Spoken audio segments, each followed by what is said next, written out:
আমার বাড়িতে বর থাকলে প্রচুর হেল্প করে। তো দেখো এখন রান্না করছে। কি রান্না হচ্ছে? মাছ ভাজছে এখন। আর মেয়েটা আমার কি করছে এদিকে?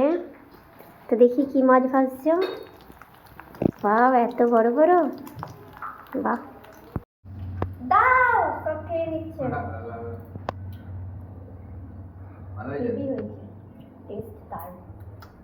Hello everyone, welcome back to my channel as blog. বন্ধুরা দেখো সকাল থেকে কি করেছি একটুখানি তোমাদের সঙ্গে শেয়ার করেছি। আজ রান্না আমার বর করেছিল, সানডে যেহেতু।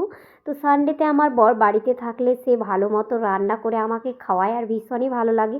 এরপর গিয়েছিলাম আমরা অডিটোরিয়ামে ফাংশন দেখতে।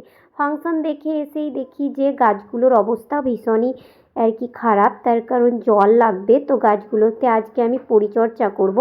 তো কিছু ওই সার দিয়েছিলাম, জল দিয়েছিলাম। তারপরে দেখো মেয়ে আর আমি বিকেল হলেই প্রতিদিন খেলতে শুরু করে দেই। তো এই মিনি কিচেনের এই খেলনাগুলো আমার ভীষণই ভালো লাগে। মনে হয় যেন ছোটোবেলার দিনগুলো যেন ফিরে ফিরে পাচ্ছি। তো আমার মাম্মি এখানে রান্না করতেই ছিল একটার পর একটা, আর আমার বর ভিডিওগুলো ধরে দিচ্ছিল। সত্যি কথা বলতে আমার বর ভীষণই ভালো একটা ছেলে, আমার কত কাজে হেল্প করে।